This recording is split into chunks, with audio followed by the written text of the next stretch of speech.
devant l'œuvre de la croix,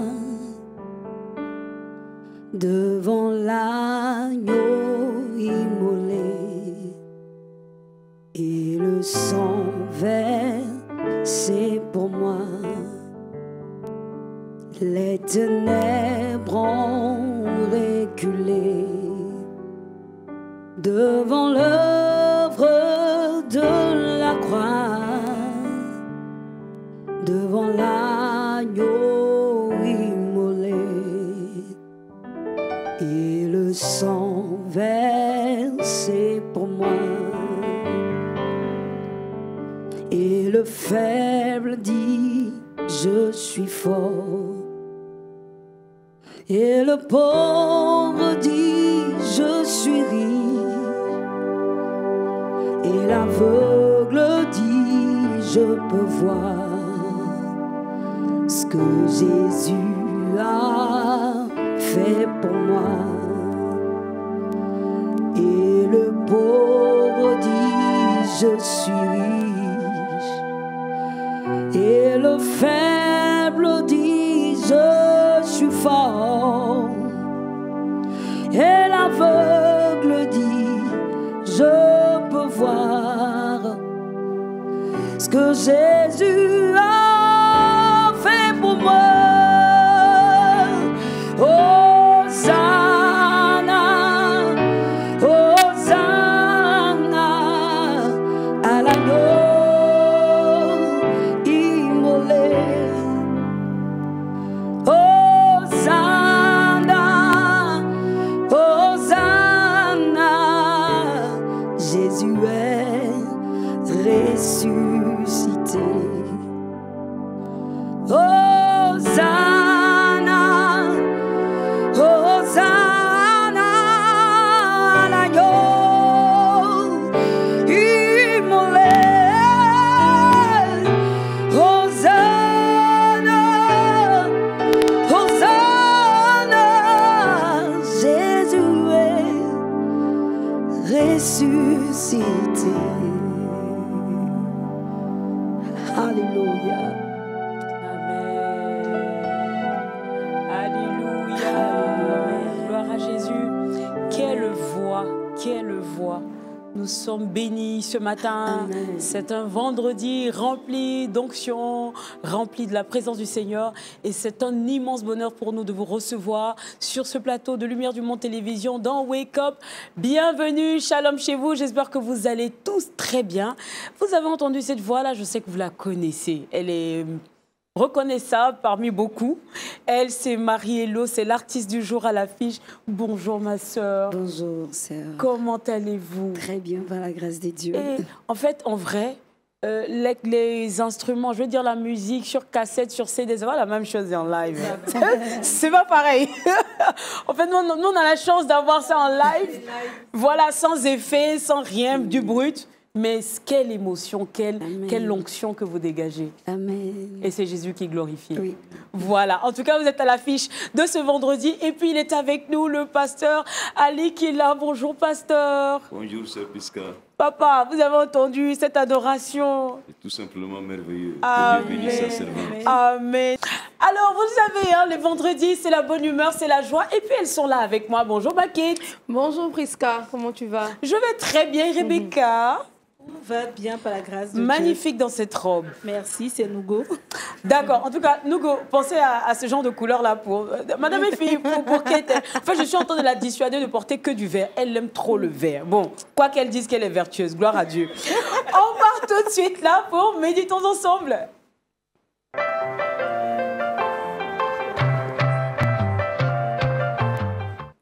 Pasteur, la méditation de la parole.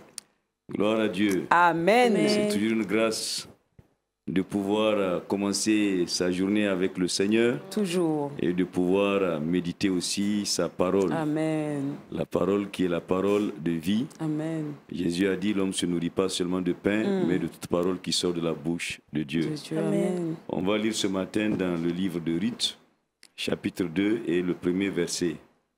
Voilà ce qui est écrit. Naomi avait un parent de son mari. C'était un homme puissant et riche de la famille d'Elimelech et qui se nommait Boaz. Que Dieu bénisse sa parole. Amen. Ce matin, le thème de notre méditation, c'est tout simplement le personnage de Boaz.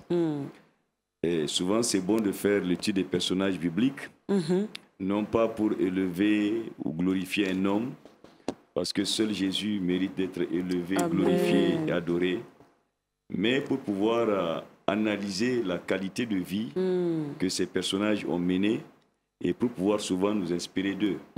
La Bible dit d'ailleurs de considérer ceux qui ont été avant nous et de voir quelle a été leur fin et d'imiter leur foi. Donc il y a certains vraiment qui ont eu une bonne fin, leur foi a imité.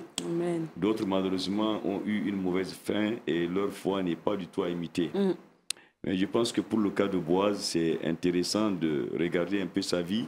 Il y a des choses qui sont très instructives et à imiter. Donc, généralement, c'est bon avec les personnages bibliques aussi de connaître la signification des noms. Parce que les noms renferment non seulement des messages et parfois même des prophéties. Et Boaz veut dire tout simplement celui en qui réside la force. Ou bien en d'autres termes, l'homme fort. Et dès sa naissance qu'il a reçu ce nom, on peut dire que c'est sous une forme de prophétie de ses parents qui voulaient que la force soit en lui ou bien qu'il voulait qu'il soit un homme fort. Et cela a été accompli dans sa vie. Parce que dans ce verset que nous avons lu, il est écrit que c'était un homme puissant et riche.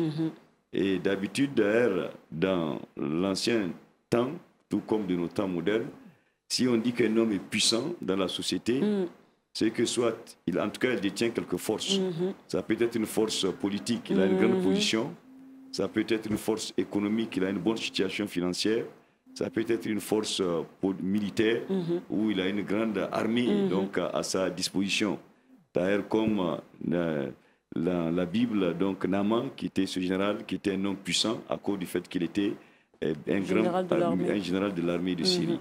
Donc, pour le cas de Boaz ici, on se rend compte qu'il était un homme puissant, justement à cause de ses grands biens terriens, parce que c'était un grand agriculteur.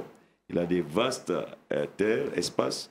Il cultivait bien et donc il avait à son service beaucoup de serviteurs, beaucoup de servantes et beaucoup de biens. C'est de là qu'il tire sa force. Et aujourd'hui, je crois que c'est un type de force auquel les gens aspirent. Chacun veut être vraiment riche, bien assis dans la société. Mais souvent, on ignore le secret. Le secret, il faut être aussi un grand travailleur. Et la Bible n'est pas contre le travail. Au contraire, elle nous exhorte à être vraiment des travailleurs, puisqu'il est écrit que celui qui ne travaille pas, qui ne mange pas aussi. Donc, dès qu'on lit l'histoire de Boaz, on voit que c'est un grand travailleur. Et je veux exhorter quelqu'un qui nous écoute ce matin, qui ne travaille pas, qui croise les mains pour dire que ce n'est pas conforme aux Écritures. Il faut prier Dieu pour qu'il ouvre les portes du travail. Et quand tu vas avoir le travail, Dieu va te bénir et te faire prospérer.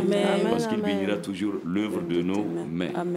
Alors cet homme, le premier point que nous pouvons noter le concernant, c'est que c'est un homme de caractère. Quand on étudie un peu son portrait, c'est ce qui se dégage. Parce que nous voyons que quelque part, Naomi, la belle-mère de Ruth, a dit, cet homme-là qui t'a parlé, c'est un homme, quand il dit quelque chose, il l'accomplit, et il ne se donne pas du repos jusqu'à ce qu'il achève ce qu'il a commencé. Donc ce n'est pas le type d'homme qui commence et qui s'arrête. Mais quand il commence, il achève. Peut-être en bon français, on va dire que c'est un homme persévérant. Et dans la vie, on a besoin de cette qualité, on a besoin d'être persévérant. Il ne faut pas abandonner, et surtout, il y a des choses qu'il ne faut jamais abandonner. D'ailleurs, ceux qui abandonnent, il y a beaucoup de choses qu'ils ne reçoivent pas de la part de Dieu. Et ce matin, Dieu nous exhorte à être vraiment des hommes, des femmes persévérants. Parce qu'au bout de la persévérance, il y a beaucoup de bénédictions. Donc, premièrement, le plus grand, ou bien la plus grande des bénédictions qu'on peut avoir, c'est quoi? C'est le salut. Mais le salut se trouve au bout de la persévérance. Dans Matthieu chapitre 10, verset 22, Jésus a dit, vous serez haïs de tous à cause de moi, mais celui qui persévérera jusqu'à la fin sera sauvé. Oh, c'est beau de connaître Christ. C'est merveilleux de marcher avec lui. Mais même si tu as marché 10 ans, 20 ans, 30 ans, 40 ans, 50 ans, et que tu arrêtes, alors le compte n'est pas bon. Parce que ceux qui s'arrêtent, eh bien, ils vont se perdre. Mais ce sont ceux qui persévèrent jusqu'au bout qui seront sauvés.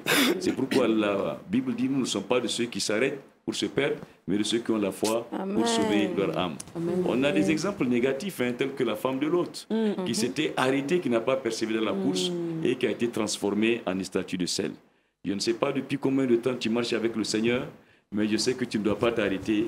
Tu vas aller jusqu'au bout. Amen. Je me rappelle d'avoir rencontré un vieux ami de moi, un camarade de fac.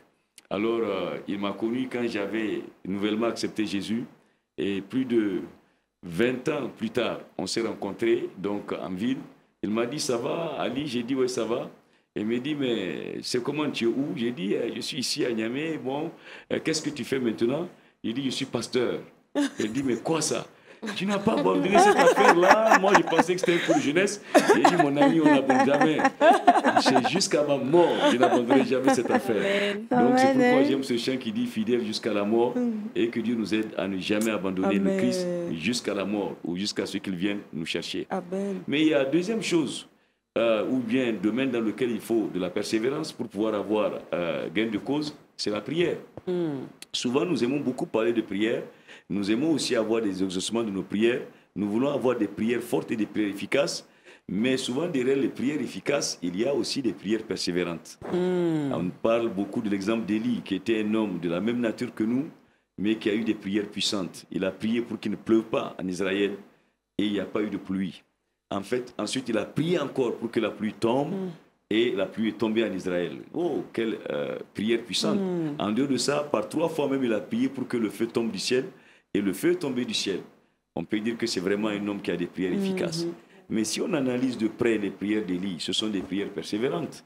D'ailleurs, dans Jacques 5, il est dit, écrit 16 là, que c'est un homme qui a prié avec instance. Et quand on lit dans 1 Pierre, dans 1 Roi 18, la prière qu'il avait adressée à Dieu pour que la pluie tombe, c'était une pluie persévérante. Puisque la première fois qu'il avait prié, il avait demandé à son serviteur d'aller regarder tout autour s'il y a quelque chose qui se dessine dans le ciel. Le serviteur est venu, il a dit, il n'y a aucun signe, rien qui se dessine à l'horizon. Il n'a pas abandonné, il a encore prié une deuxième fois.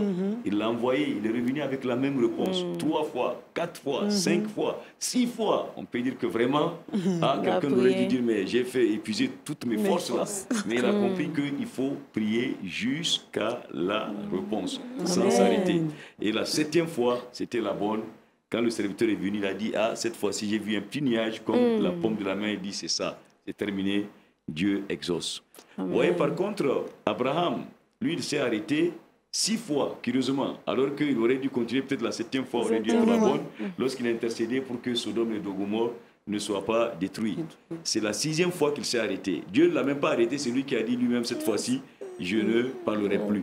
Alors, il ne faut jamais s'arrêter soi-même. Il ne faut jamais arrêter la prière. Il faut persévérer jusqu'à ce qu'on reçoive l'exaucement. D'ailleurs, la Bible dit, dans Hébreu, c'est par la foi et la persévérance qu'on hérite les promesses de Dieu. Amen. Et on parle justement d'Abraham qui, ayant persévéré, a reçu ce qui lui a été promis. Il a reçu Isaac. Vous savez que c'est une persévérance de 25 ans. 25 ans. Ouais, quand Dieu l'avait appelé, c'est son 15 ans qu'il avait. Il lui avait promis de faire de lui une grande nation, des enfants. Et s'il avait abandonné au bout de 80 ans ou bien à 90 ans, ce serait grave. Mais c'est pendant 25 ans de persévérance qu'il a reçu. Mon frère, ma soeur, tu nous écoutes ce matin. Peut-être que tu as dit, ça fait des années que je prie, je n'ai rien reçu. Alors, le Seigneur est celui qui te dit, persévère. Jésus lui-même a donné l'exemple de ce juge unique, alors qu'il a capitulé devant la persévérance de cette dame qui venait chaque fois l'importuner. Alors, continue à taper à la porte jusqu'à ce que la porte s'ouvre. Et je peux te garantir que la porte s'ouvrira dans le nom de Jésus. Amen. Parce que Jésus a dit, frappez et on vous ouvrira. Il a dit, demandez et vous recevrez. Alors, quand nous revenons encore toujours donc, à cet homme, non seulement c'est un homme de caractère, un homme persévérant, mais la Bible nous dit un homme fort, comme nous l'avons vu sa définition. Alors, c'est ce qui m'intéresse ce matin, l'homme fort. Parce que si nous regardons dans le fond, alors aucun homme ne peut se dire qu'il est fort. Parce que l'homme n'est qu'un petit être. Tout homme doit être conscient de sa petitesse. David a dit, quand on regarde même la grandeur de l'univers, qu'est-ce que c'est que l'homme pour que tu penses à lui? Que de la poussière. Et c'est vrai, en tant qu'homme, nous ne sommes que de la poussière, venus de la poussière, et nous allons retourner à la poussière. Et cette réalité nous rappelle que nous ne sommes rien.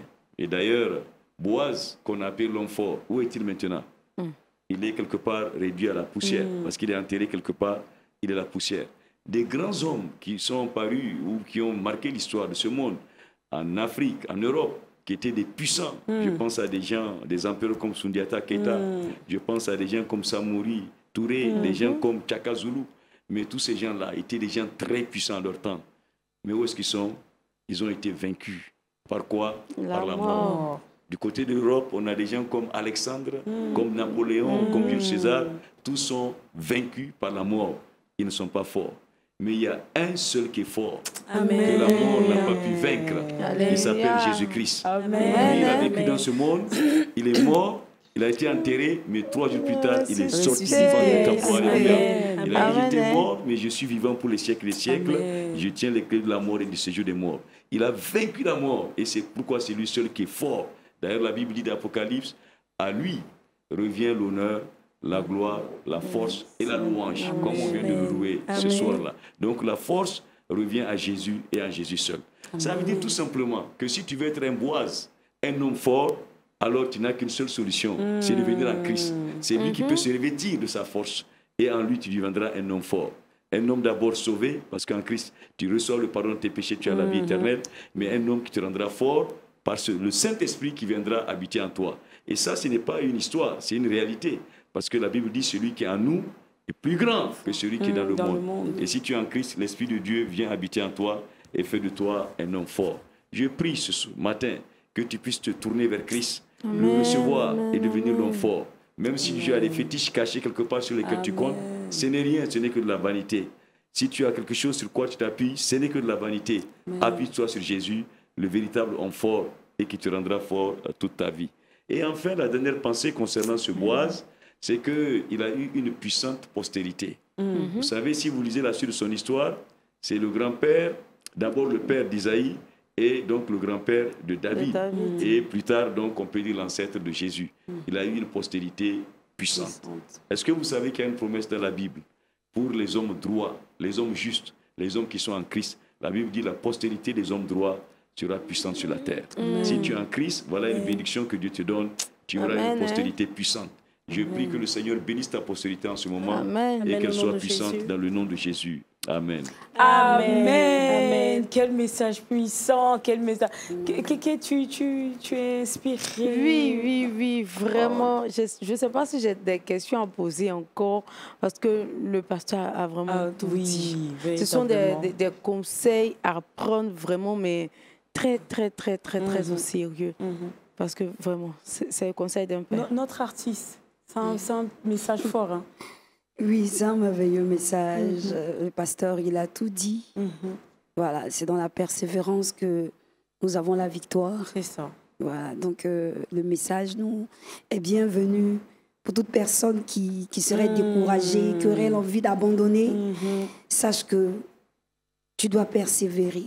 Amen. Parce que Jésus-Christ est avec toi. Amen. Je pensais qu'elle allait chanter. Hein. Je t'assure. Qui ça? Elle. Je pensais qu'elle allait nous faire « Si Dieu a mis un rêve dans ton cœur, écris-le, garde-le comme un trésor. Quoi qu'on dise, protège la vision avec passion. Oh oui, quand tu sais de tout ton être, que ce rêve ne vient pas de toi, même si tu ne vois que le contraire, persévère. Amen. Oh, persévère. Persévère,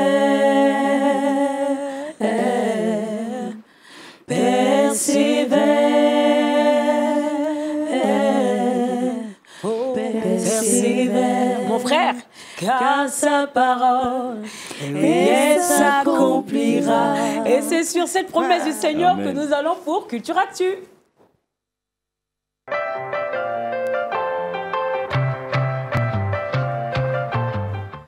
Alors, Rebecca, tu nous dis aux États-Unis que 273 bases militaires auront leur église évangélique. Oui, oui. Et là, on acclame le Seigneur déjà. Quelle bénédiction! Oui, c'est une grâce. La Bible dit « Allez par tout le monde, prêcher la bonne nouvelle ». Et donc, les responsables de la méga-église Mana Church ont une vision simple mais vaste. C'est implanter une église dans chacune des 273 bases militaires états-uniennes. Et donc, cette vision vient du père de Christopher Fletcher, qui disait que son père disait « Je crois que Dieu a donné une vision à mon père, qui lui a fait une promesse. C'est un honneur pour moi de me consacrer à cette vision. » Alors, c'est comme il a reçu l'héritage de son père pour cette vision, d'implanter une église Mana Church à toutes les bases militaires des États-Unis. Et je rappelle que c'est une église pentecôtiste. Oui, c'est parce qu'en vrai, dans les bases militaires, il y a déjà des églises en général catholiques et musulmanes. Voilà. Voilà. Et là, c'est une grâce. Oui, c'est une grâce. On bénit le Seigneur pour cette grande vision. Alors, il confie que l'idée est née de l'esprit de son père, qui est le prédécesseur, il y a une dizaine d'années, après le transfert de plus de 11 000 fidèles enrôlés, partis dans des camps loin de Fort Liberty. Il y a actuellement 33 églises qui ont déjà été implantées. Amen. Et on bénit le Seigneur pour cette vision qu'il continue de faire avancer par la grâce de Dieu. Un pasteur militaire a expliqué à ce sujet que, comme Prisca l'a dit, il y a des militaires transférés dans ces différents camps qui ont déjà une appartenance à une église. Mais la Mana Church, si c'est bien dit, à ces différentes bases aussi fait parler d'elle. C'est toutefois bien d'implanter des églises auprès de ces différentes bases, aussi parler de Jésus, parce que c'est pas différent de ce qu'ils entendent, mais ça fait aussi la promotion de cette Mana Church. Et il rend un témoignage pour dire, ça c'est Christopher Fletcher, c'est l'enfant de pasteur qui a reçu cette vision, que un objectif titanesque que le pasteur, mon père, a laissé d'implanter ces églises-là. C'est une vision à grandeur divine et la seule personne capable de m'emmener à la réaliser est Dieu. Amen. Et donc là, on a 33 églises, donc il reste encore 240 églises à implanter pour la Mana Church. C'était la bonne nouvelle que je venais vous annoncer. Amen. En tout cas, moi, je suis sûre qu'il y aura peut-être même encore plus, parce que c'est ça, je pense que la vision du Père ne se limitait pas qu'aux bases militaires. La vision du Père, c'est d'élargir, de faire parler du Seigneur Jésus. Parce qu'il sait très bien qu'il y a déjà des églises et des communautés à l'intérieur des bases, comme chez nous ici, hein, il y a des aumôneries, etc. Mais recevoir le Saint-Esprit, être gagné au Seigneur de cette façon-là, c'est inédit. Merci beaucoup pour cette information. Et puis, vous le savez, c'est vendredi. Notre invitée, elle est là, à l'affiche. Marie-Hello.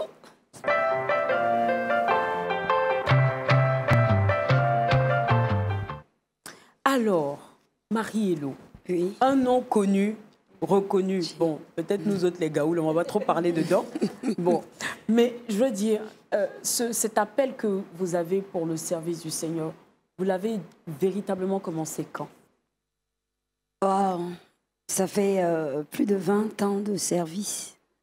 Voilà, ça fait plus de 20 ans que j'exerce dans la maison de Dieu.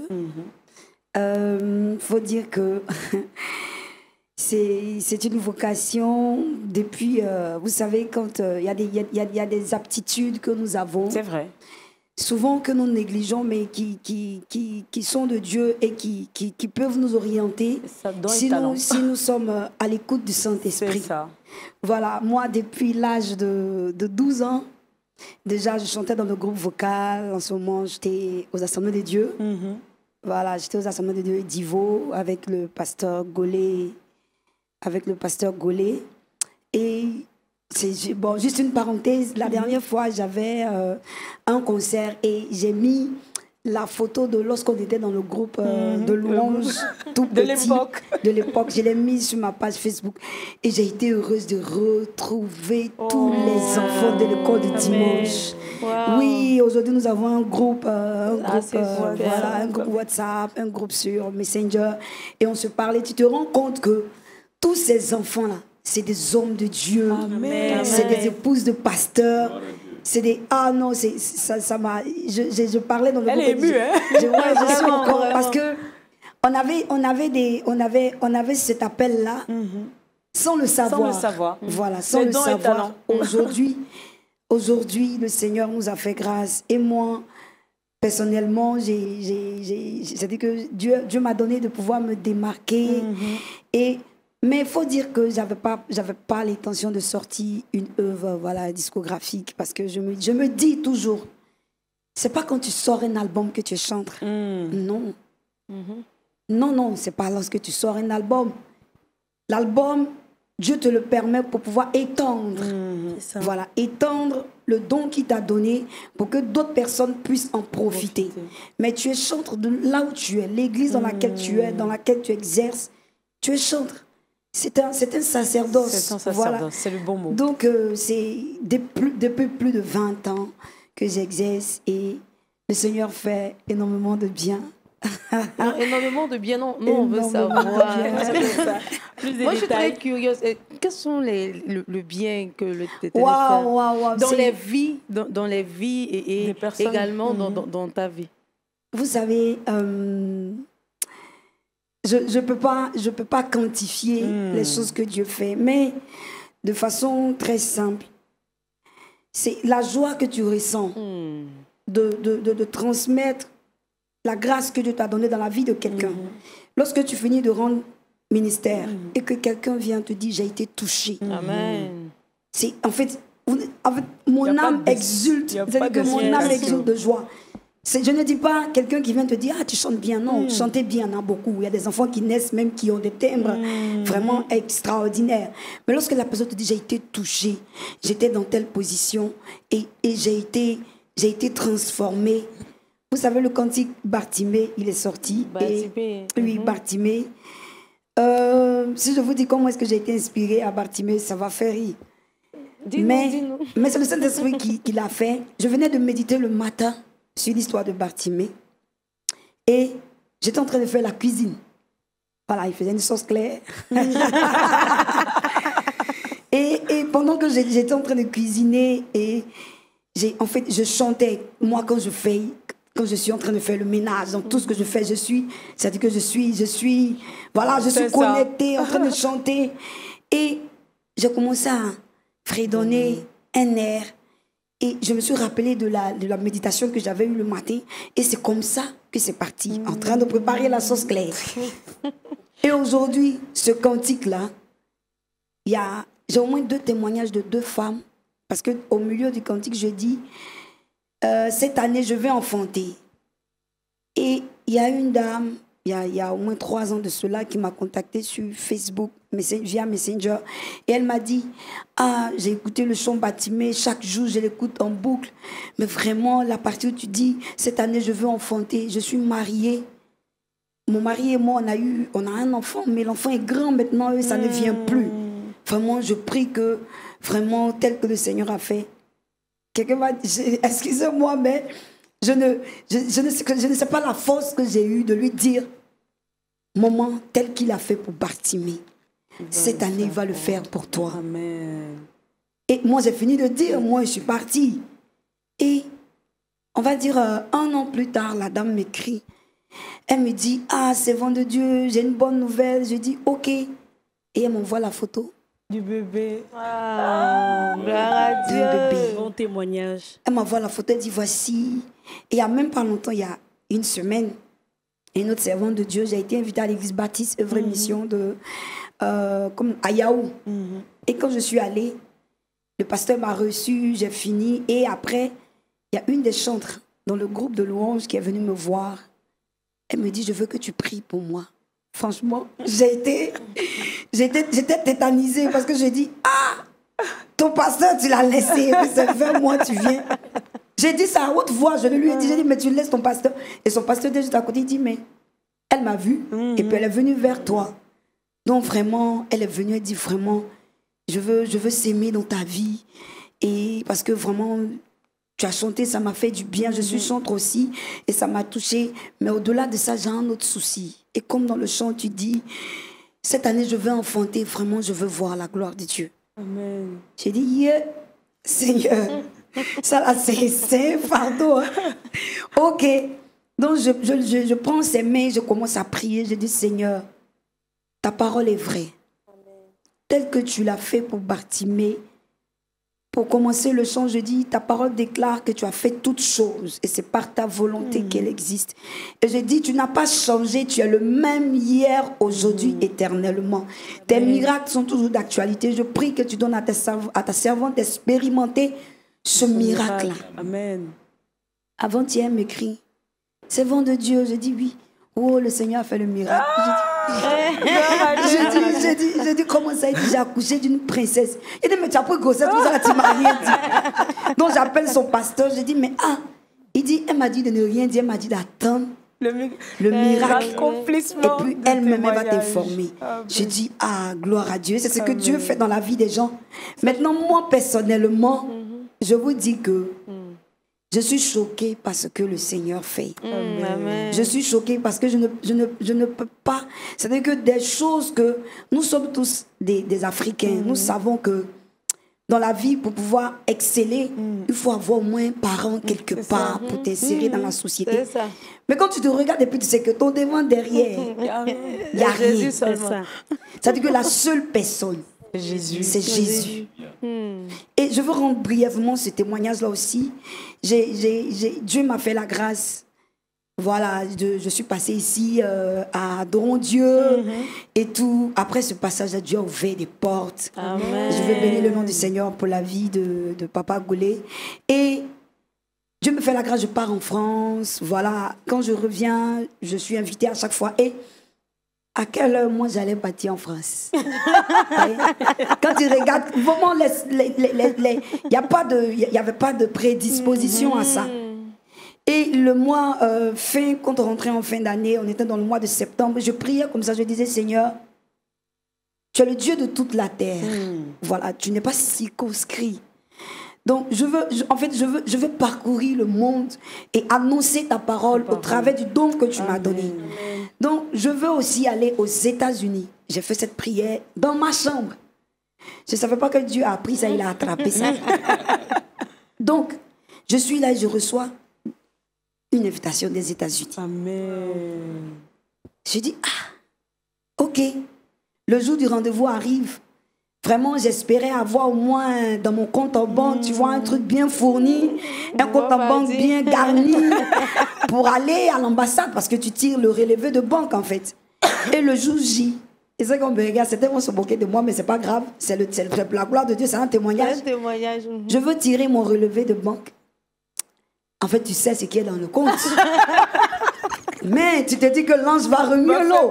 Oui, pasteur. Donc je prie, Seigneur, oh Seigneur, fais un miracle. Jusqu'au jour du truc, l'ange, il n'est pas venu. Donc je pars tirer mon relevé. Vous saviez combien j'avais sur mon compte en banque? J'avais 29 600. On peut faire ça.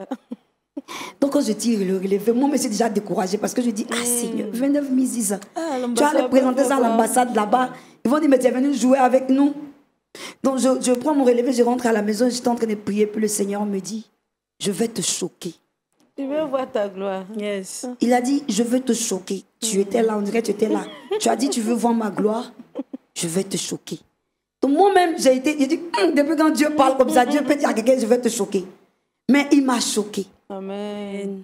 J'arrive à l'ambassade, on me pose quelques questions. Je suis partie avec un dossier comme ça. On ne m'a même pas dit, donne un seul papier dans ce que je suis partie avec. On ne m'a même pas demandé. Le monsieur a pris mon passeport et il a regardé, il a dit, bon, déjà on fait des renseignements en ligne. Il m'a demandé, je pars faire pourquoi, je pars faire quoi? Juste pour voir si c'est que j'ai renseigné. J'ai dit, je pars pour une conférence, animer une conférence. J'étais invitée pour une conférence au niveau de la louange. Il dit, d'accord, est-ce que vous êtes déjà sorti du territoire? Je dis oui. Quand il m'a posé les deux questions, il me dit, Madame, je suis heureuse de vous annoncer que le jeudi, vous venez prendre votre visa pour les États-Unis. Amen. Je suis devenue je ne sais pas comment je vais... Si j'ai dit non, j'étais choquée. J'étais choquée.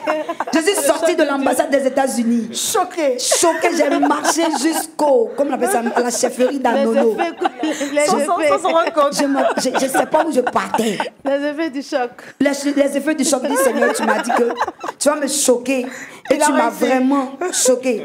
D'autres peuvent dire non, un visa, c'est quoi? Ah non, d'autres vont dire. Savent pas la péripétie. Ils savent pas. Ils savent pas. Le miracle, chacun vit son miracle à un niveau. Sur son niveau. Ce que tu n'espérais pas physiquement, de façon, comment on appelle ça même? Ce qui n'était pas une éventualité, c'est un miracle. Donc pour moi, c'est un miracle. Et tel ça s'est fait, je ne réunissais aucune condition pour le faire. Il y a d'autres qui sont passés, qui ont échoué, parce que là-bas, c'est en direct. Hein. Tu échoues là. On t'a dit en même temps. Les gars te parlent l'anglais est propre. Moi, je fais go for English. Donc, c'est pour dire à quelqu'un. Amen. Non, je dis les vendredis sont les meilleurs jours. Ah oui. Donc, le Seigneur est capable de toutes choses. Papa a prêché, il a dit la persévérance. Amen. Quand tu persévères et que ta foi est en action, là où les protocoles te donnaient d'échouer déjà, là où comme on appelle ça, mais les décisions te donnaient d'échouer, Jésus vient briser le code et le protocole et il te donne de te positionner là où même toi-même tu n'espérais pas, de telle sorte que la gloire lui revienne à lui seul. Amen. Vraiment, que le nom du Seigneur soit célébré. On va continuer en musique, hein. Quand même 2 minutes de chanson. Elle a été choquée. Ouais. Ce mot-là, je le retiens. Elle a marché de l'ambassade jusqu'à Nono. Amen. Amen. Oh, Jésus, nous voulons te glorifier pour tout ce que tu es. Sois glorifié, ô roi des rois. Sois glorifié. Est-ce que vous voulez chanter avec moi? Ô roi des rois, sois glorifié, sois glorifié, roi des rois, sois glorifié, roi des rois,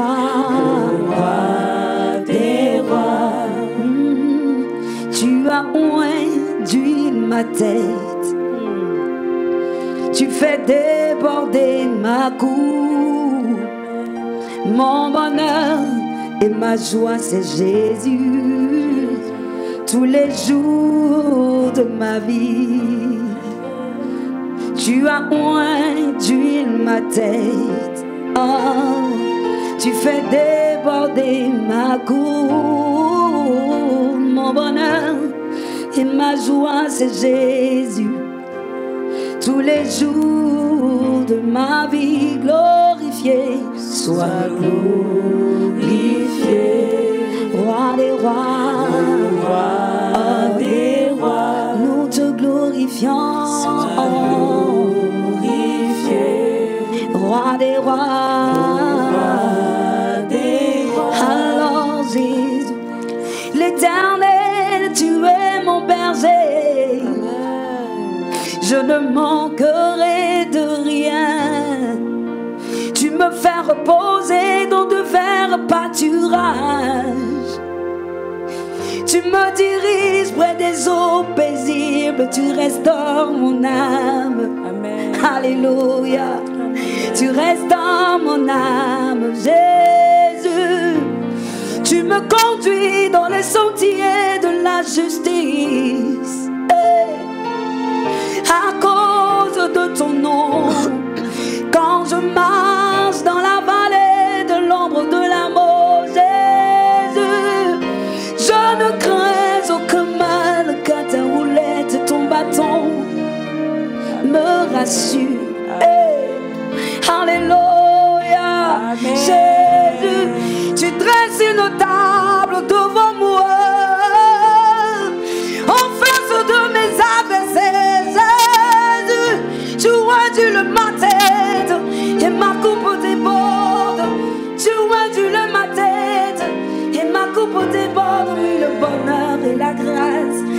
m'accompagneront tous les jours de ma vie. Alléluia. Glorifié. Amen. Glorifié. Amen. Au roi des rois. Alléluia. Amen. Quelle grâce, quelle bénédiction. Nous sommes bénis, nous sommes bénis, nous sommes bénis. Bon, c'est pas grave, je vais casser un peu cette onction. On va partir pour le trick box avec Kate.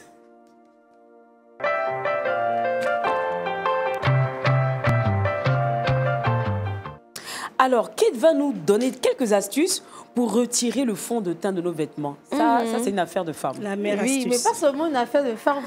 Les hommes n'aiment pas trop... qui tachent les habits de leurs Oui, époux. mais il y a les hommes qui n'aiment pas trop le fond de teint. Parce que, par exemple, il est obligé, il a la télé. Non, ça, c'est la poudre. Mais vrai fond de teint, là. Oui. Les hommes, ça les fatigue plus. Parce que nous, les femmes, sommes habituées au maquillage, tout ça. Si. Mais eux, après, il faut pouvoir se nettoyer. Généralement, nous avons les astuces. Mais je partage d'autres astuces encore avec vous à propos de quelqu'un bien se maquiller. Pour les tournages, oui, bien sûr, obligé. C'est ça. Alors, comment enlever une tache de fond de teint sur un vêtement? Ne faites pas comme moi surtout. Le mieux, c'est d'agir rapidement. Alors, afin de ne pas laisser le temps à la tache de s'incruster et puis rester plus longtemps. Donc, il faut vraiment d'abord éviter de mettre l'eau. Moi, je ne sais pas, je ne savais pas. Donc, avant, je mets de l'eau sur un papier lotus et puis j'essaie de nettoyer. C'est là même que je garde tout à faire. Donc, ne faites pas comme moi. N'essayez pas de nettoyer la tache avec de l'eau. Non, ne le faites pas. Qu'est-ce qu'il faut faire alors? Alors, prenez d'abord la glycérine. Alors, ce qu'il faut faire, c'est verser un peu de glycérine liquide sur la tache. Ensuite, vous frottez délicatement la glycérine pendant 15 minutes. Et vous ajoutez alors votre savon de Marseille sur la tache et vous lavez votre vêtement. Tout simplement. Tout simplement. Voilà, donc ne faites pas comme moi. Ensuite, le vinaigre blanc et de l'eau. Vous imprégnez un tissu propre de vinaigre blanc avec un peu d'eau et vous appliquez. Vous essayez de tamponner la tache avec votre tissu imprégné de vinaigre blanc et vous laissez agir pendant 5 à 10 minutes. Ensuite, vous saupoudrez de bicarbonate de soude. Vous laissez encore agir 5 minutes et puis vous pouvez en ce moment rincer à l'eau claire. Magique. Oui, rincer à l'eau claire et ensuite prendre votre savon et laver votre vêtement. Je vous ai dit dans l'émission précédente, le pasteur était là. J'ai dit le bicarbonate peut être cité partout. Voilà.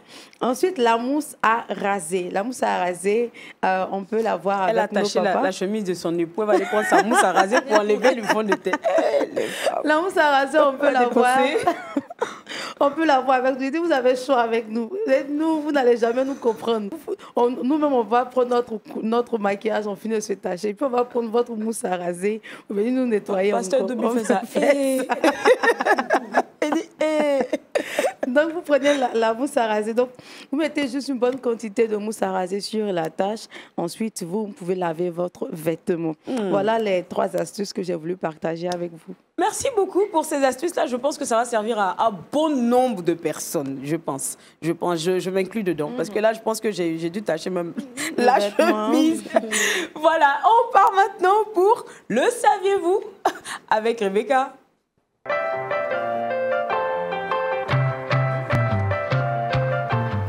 Rebecca va nous expliquer l'expression « vivre un calvaire ». Oui, on l'entend, hein, c'est un peu partout. Je vis un calvaire et tout. Cette expression signifie vivre une épreuve pénible, qu'elle soit physique ou morale. Le sens de cette expression, un peu comme j'ai dit, elle est un peu partout. Et avec le temps, on a pour habitude de l'employer quand nous sommes face à des situations. Mais aujourd'hui, c'était pour vous dire, dans le saviez-vous que cette expression tire son origine de la Bible. Oui, vivre un calvaire. Nous pensons de moins en moins à la souffrance de Jésus. Et dans l'évangile de Marc 15, versets 22 à 24, le calvaire est l'autre nom du mois de Golgotha qui signifie crâne en araméen. Il englobe le chemin de la croix depuis le tribunal jusqu'à la crucifixion de Christ. Et dans la tradition théologique, il existe une tradition sacrificielle. Ça veut dire que c'est une tradition sacrificielle. Le calvaire est un lieu de douleur où Dieu est toujours avec Jésus. Et donc, pour le saviez-vous aujourd'hui, c'était juste pour vous donner l'origine, la signification. Oui, on a l'habitude de l'employer. Et puis, dis aux gens qui ne mesurent même pas le gros calvaire là. Voilà. Que dis j'ai vu le calvaire. Je ne mesure même pas. Il n'a pas mangé à midi, je viens le calvaire. Va demander à Jésus, il va te dire c'est quoi on appelle calvaire. Vraiment, merci Rebecca. Ça pour le saviez-vous. Merci beaucoup Rebecca. Et cette émission va s'achever en musique tout à l'heure avec Marie-Hello. Et puis l'autre aussi qui est là, qui est au piano. Il piane bien, j'aime bien le dire. Bon, c'est mon expression, hein. C'est pas français. Je vous dis en même temps, c'est pas français. On va aller maintenant pour le verset boussole. Ruth chapitre 2, verset 1. Naomi avait un parent de son mari. C'était un homme puissant et riche de la famille d'Elimelech et qui se nommait Boaz. Amen. Amen. Amen. Et que la parole du Seigneur vous accompagne tout au long de cette semaine, ce week-end. C'est pas parce que c'est le week-end qu'il faut mettre la parole de côté. Hein. Que ça vous suive, que ça vous accompagne, que ça vous conduise dans tous vos déplacements et dans tout ce que vous aurez à faire. Que le Seigneur vous bénisse. C'était Wake Up, c'est vendredi. On termine en musique. C'est ça.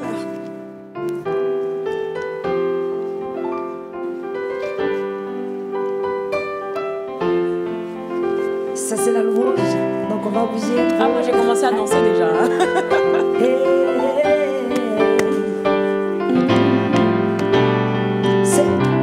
Je m'attends à toi, oh. Yeah, Jésus, oh. Je m'attends à toi, oh. Je m'attends à toi, oh. Yeah, Jésus, oh. Je m'attends à toi, oh. Je m'attends à toi, oh. Je m'attends à toi, oh. Yeah, Jésus, oh. Je m'attends à toi, oh. Je m'attends à toi, oh. Je m'attends à toi, oh. Yeah, Jésus, oh.